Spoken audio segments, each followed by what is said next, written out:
Хорих ангид өвдгөө дэврэн жихэн мөчүүдийг арай ядан давах гол дүрийн охин бидэнд үзэгдснээр кино эхэлнэ. Муу нэртэй газар дөнгөрүүлсэн сүүлийн мөч бидэнд үзэгдсэн нь энэ байж. Дугаар 325 чи солигдлаа. Дахиж битгээрээрээ.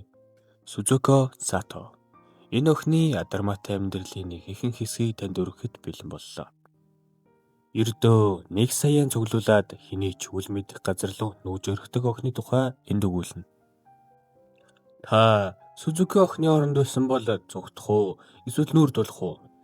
Хамтдаа 1 million yen girl киног сонирхцгоё. Амьдрал нь дөнгөж эхэлж буй 21 настай Сузуки охин. Нэгэн хоолны газар хичээнгүйлээ ажиллана. Түүнтэй хамт ажиллах нэгэн бүсгүй Сузукитэй хамт амьдрахаар байр хань. Өдөржин явсны эцэст амьдрах байраа оллоо. Жаал амс их гээд нэг газар сууж байхдаа тэр бүсгүй найз залуу Такаши цуг амьдрах талаар саяныг мэдж авнаа.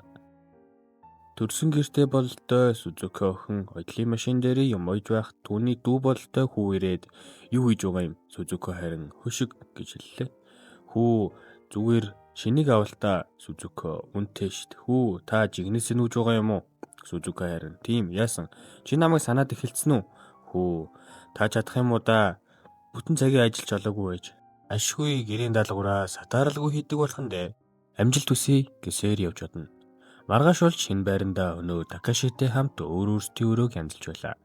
Үүнтэй зэрэгцэн Такаши бид хоёр салчихсан. Их юм бодох хэрэггүй би чамаа сонирхгүй. Зүгээр л өрөөгөө хураана гэсээр явж бодно. Сузуки өвдгөө тэврэн ганцаараа сууж байлаа. Гадаа бороо орсоор удалгүй гадна дуурах муужгааг анзаараад гэртээ оруулаад түүнд идэх юм авч өгөхөөр гарч бодно. Удалгүй ирэхэд гэрт анир чимээгүй. Харин Такаши ирсэн байлаа.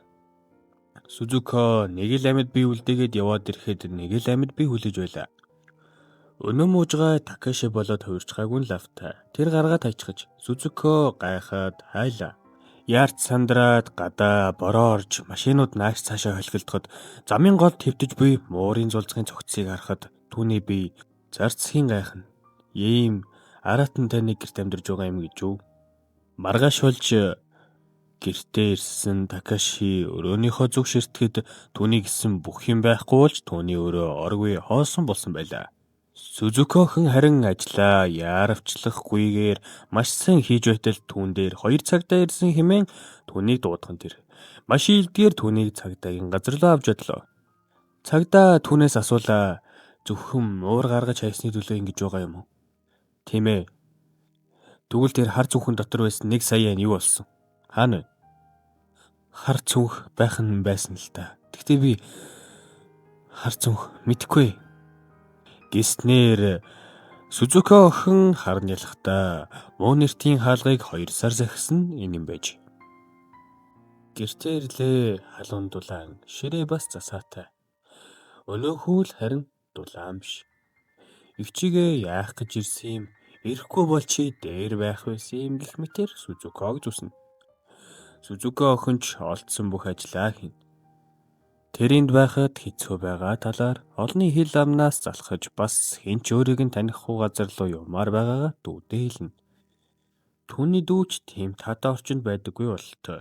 3 хүүхдэд мөн хин дээрлэхүүлээстэй. Хиндэж хэлж болохгүй гэсэн ойлголттой. Дүүн дээрлэхүүлж дуусаад явж байхдаа игчигээ хүнс аваад давхар түүний 3 эмэгтэй тойр зогсбог харна. Шоронд ямар байсан бэ гэх мэтээр түүний игчийн янзыг үзэхэд гурууланд нь тэр даруй шийтгэл өгөж нүрэ амруу нь хүнс ногоогоо шидэж орхиж бүг харна. Игчдүү хоёр ч нэг хараад хамтдаа алхна. Харсан бол чи туслахгүй яасан. Би сайн тулаанч бишээ. Та харин явсныхаа дараа над руу бичиж байгаарай гэж ярилцсанаар энэ хоёрын харилцаа жоохон ч болов дулаацсан.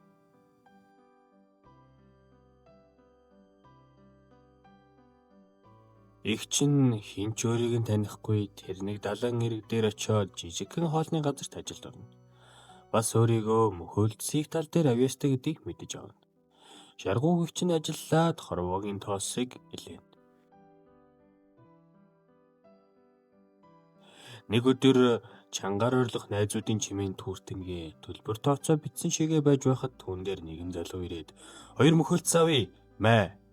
Нэгэн чинийх чисэлж чаддаг уу? Би заагаад өгье гэх мэтээр түүнтэй холбогдохыг хичээнэ. Сузука харин наашгүй. Өнөө залуу маргааш нь Сузукаг үдэшлэгт өрнө. Газрын эзний хүү явъя гэсэнд дурамчхан ч хэлээд явхаар болов.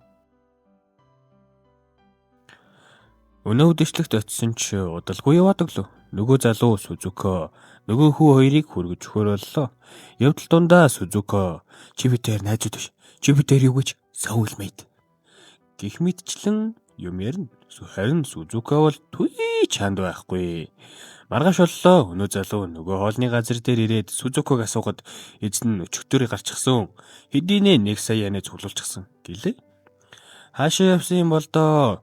Залуу хүн өдрийн очиг болсон нэгэн тосгонд ирсэн инээж.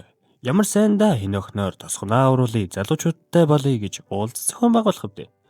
Дүүдээ далайн ирэг дээр ямар байсан талаар захидлыг бичнэ. Тэндхийн өвгөн ажиллахаар ирснийг мэдээд уулаг алтна. Өнөө өвгөн түүнд ажиллаж өглөө. Нэгэн залуу эмээ хоёрын тоорны ферм дээр ажиллахаар болжээ. Залуу Сузукаг хараад бундан болчихлоо. Харилцаа тогтоочих гээл нэг л юм хавгүй. Өглөө 5-аас босох ёстой. 5:15-аас босгож халамжлах юм. Сузука харин уландарнаа. Тоорны модыг гэмтэлгүйгээр тоорыг түүх ёстой юмсан ч. Хүн Сузука эмээг алмартал авьяастай авна. Ямар сайн да тоор охин гэж очлох вэ? Эмээгийн халамжинд буцаад хүүхэд болсон мэт. Ёстой л нэг жаргал домбож байна. Түүн дээр тосхны дарга ирээд уулзалтанд авч явахаа хэллээ. Юуны учир гэдгийг үл мэдгч олон хүмүүсийн өдөөс харж сууд. Юунд ингээвэ гэхэд Сузука охин тухайн газрын тоор жимсний нүүр царай болох юмсан ч. Сузука харин үгүй гэхэд хүний яс мэдэхгүй, хүний ач мэдэхгүй гэж эмээ өвөөнөр шаагалддаг да. Яг тэрэн шиг шаагалдлаа. Сузука харин би чадахгүй, учир нь би шарангийнх гэж хэлээд хайж чадна. 1 сая yen хэдийн цугларчээ. Сузука охин явхаар болоход эмээ гарын мөнгө өгч агч тоор жимс өгнө. Мишэлтэй гэгчин Сузука охиныг дараагийн аялалд нь үдэж өгнө.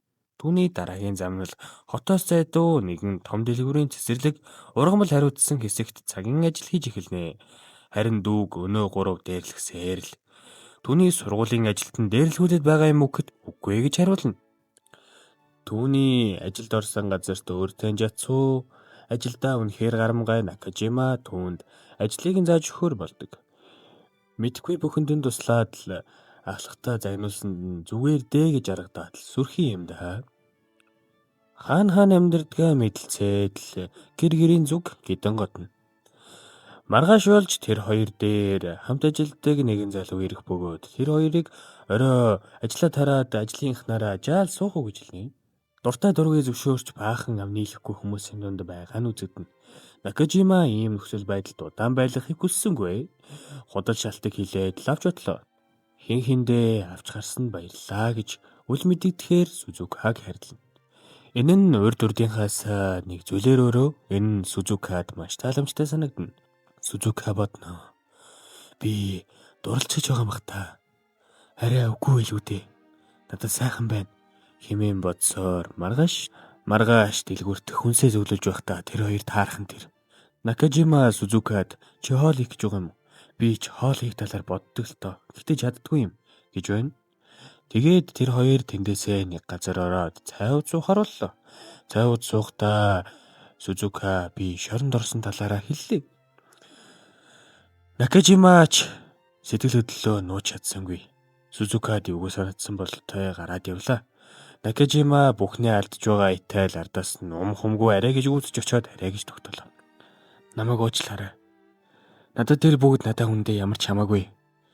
Энийг хэлэх гээд би чамд маш их хөдлөө. Би чамд хайртай. Гэхэд Сузука бодож байснаа. Би ч гэсэн чамд хайртай. Гэсээр энэ хоёрын маань харилцаа баталгаажчих шиг боллоо. Накажима чаран даварж байна. Хоёлаа манайх руу. Чи надад хоол хийгээд өг гэд Накажимагийн дорлоо. Накажимагийн гэр яг л нохоо хороо.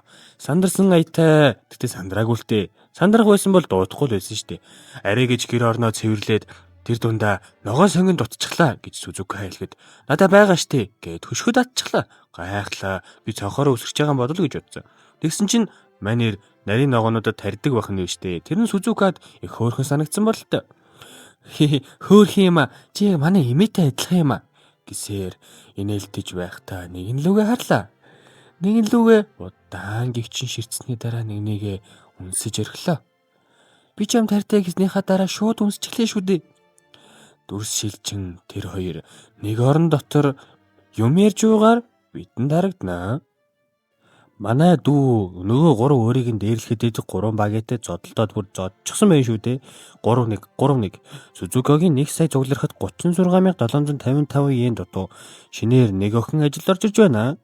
Накажимаос тэр охинд туслаж зааж өгөхөлт сүрхий лалцсан харагданаа. Сузуки охин харин хардаад байна. Орой боллоо. Мөнгө зээлгэнэ. Сузукач гайхсан жилээ зөвшөөрлөө. Зөвшөөрсөн гэдгийг мэдсэн даруйдаа эргэж хараад хорхираад унтаад өглөө. Юу л болоод байна да. Энэ нь Сузукад маш ачаархалтай санагданаа. Сузука өөр хүнтэй л яваад байна гэж бодно бах та. Яанда. Орой болж Накажимагийн дорж ирээд би ийм байдалтай удаан байж чадахгүй нэ. Өөр хүнтэй зугаацах мөнгөийг чинь чамдаас өгч чадахгүй. Би мөнгө авъя гэж хэллээ. Накажима харин ганц чулуу ярилцах оролдлого хийсэнгүй. Сузука түүнийг орхин одлоо. Харин түүний дүүгээс өөрт нь ирсэн захиаг уншлаа.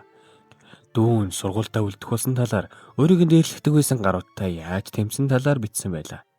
Игч минь тэнд тийм мундаг тэгж хичээж явахад би энэ чи хүн дээрлэхүүлээд байж болохгүй гэж сэтгэл санаагаа өргөж айцтайгаа нүур тулсан юм байж. Энэ Сузукад маш том ухаарлыг өгдөг бөгөөд амьдралын бүх бэрхшээлээс зүгтэж ирснээ ухаардаг. Дүүдээ хариу бичгтээ би өөрийгөө хүчтэй хүн гэж бодож байлаа. Гэтэл үгүй ээжээ. Хүмүүстэй гүнзгий харилцаанд орохоос зүгтэж байсан. Гэхдээ одооноос зүгтэлгүй хүмүүстэй ужрахын тулд ураг шалахыг болно гэжээ. Накажима хожуу ухаан түүний араас зэгтэгч үл хамжин.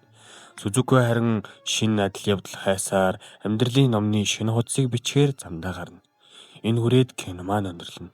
Юки Танадагийн 2008 онд гарсан энэ үтэл амьдралын бэрхшээлээс зүгтэх шийдэл биш. Амьдрал лидертэй хэцүүч битгий зүгт. Өөртөө итгэлтэйгээр ураг шалах гээд байх шиг. Та subscribe болон лайк дарсан биз? Энэ хүрээд Rocky Watch-ын бичлэг дууслаа. Баярлалаа. Hey, I'm Stewie Griffin. Thanks for watching.